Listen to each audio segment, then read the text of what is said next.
All right, guys, my helpers are back today, and I'm going to start. We literally the entire night got this van completely emptied. Mary helped me clean off the floor. Les helped me cut furring strips.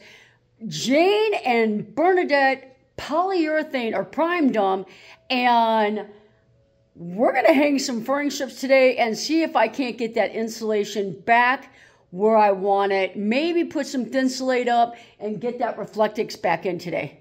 So if we do one here, 1, 2, 3, 4, 5,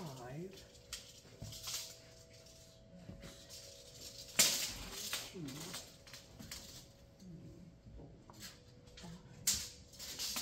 7, 8, 9, 10, 11. We'll do 11 of them. Okay. 71 inches.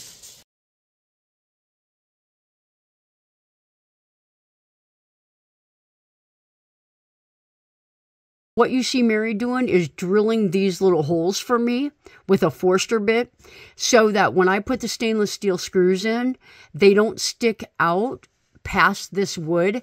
And when I put my wall boards up, the screw heads will not be in my way.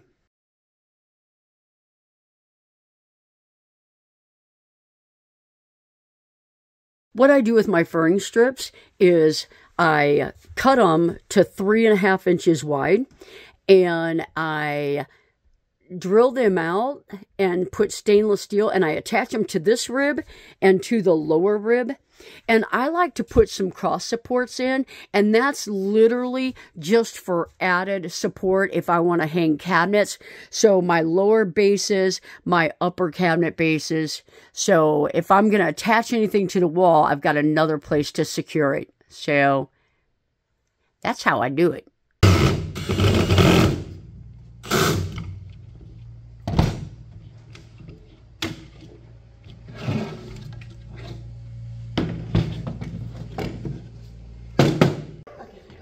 I think Mary and Craig are gonna live happily ever after. You like Craig, don't you? I like a lot to do with good work. She got out of that real smooth. I like Craig.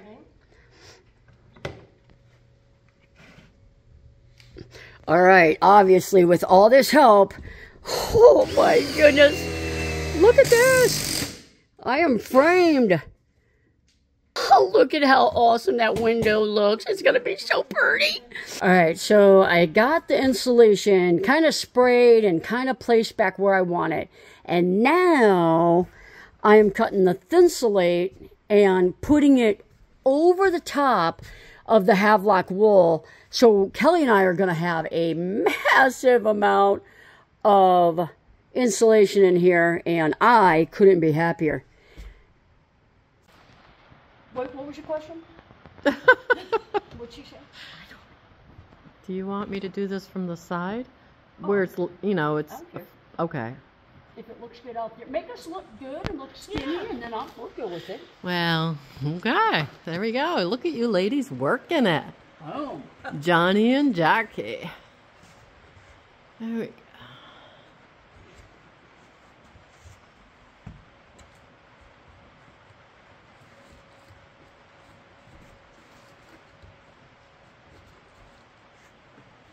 I'm going to have one of the best insulated vans out on the road. Just saying. Just saying. Just saying. All right, so here's the 3 stages of what I'm doing for insulation. The Havelock wool that was pre-existing, I'm just fixing it. Putting Thinsulate over it, so I'll have a second layer of insulation. And then I had all that Reflectix, so I feel like it can't hurt, so I might as well use it. So I have 3 layers, and I'm kind of loving it already. There you go. Another one bites the dust.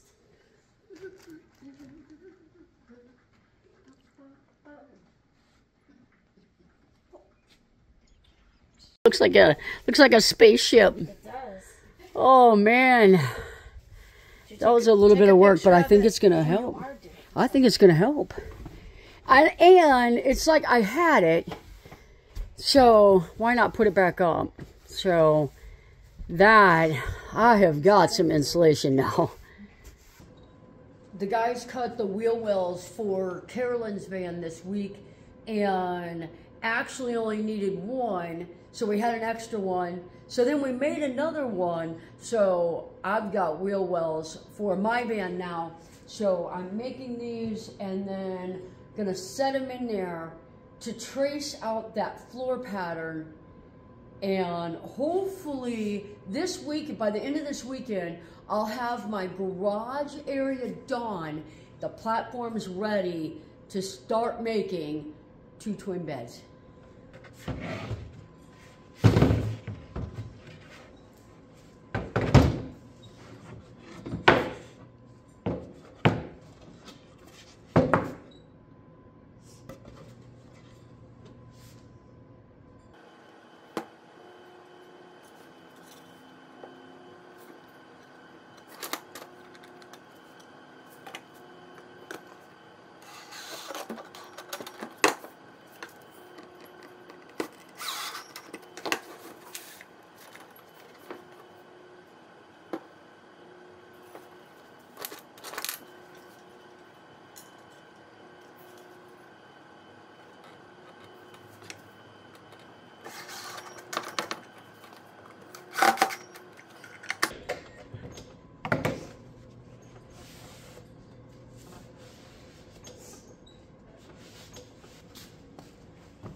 Man, I can live with that.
All right, guys, you can see I've got my little supports all the way around, the box in the middle for storage, supports over here, and we're going to put this in, and I'm going to love it.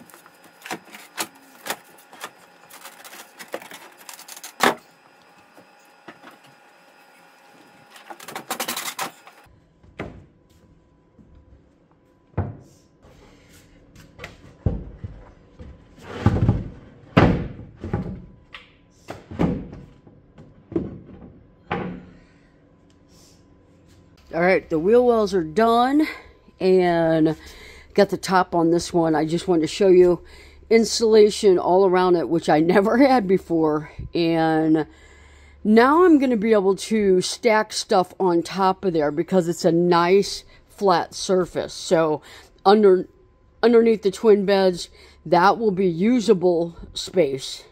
All right, guys, you can see the floor is in. Sean helped me get that floor in.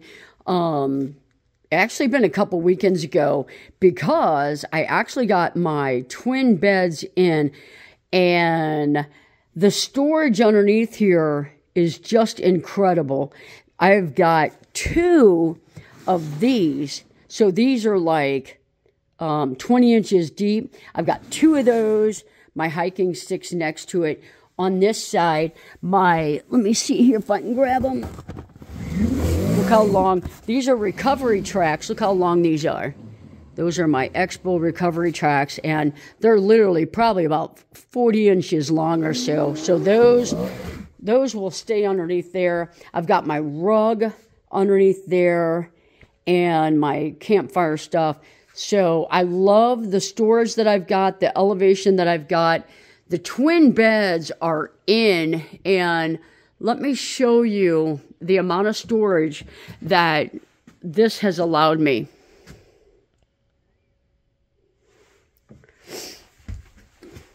These are pull-outs. These will, I always do that wrong. These slide out so I can extend my bed, and they lift up, and you can tell by the size of that Bluetti. I'm going to put another Bluetti here and a ton of storage there. So I don't even know what I'm going to do with this much storage. Kelly's bed over here, done as well. Underneath this side, let me see. Underneath this side, a ton of storage. Got my big water tank underneath here. I'll put my water pump accumulator, my water setup on this side. But again, we got a ton of storage on this side as well. All right, guys, thanks for following along on how I made my elevated garage space. and didn't get to record making the beds, but I'm really on a time crunch here. You guys have seen me make bench beds before, the how I cut my slats out. So the beds are in, the mattresses are ordered, the flooring is down. We are moving right along on this build. Thanks for following along. We'll see you guys on the next video.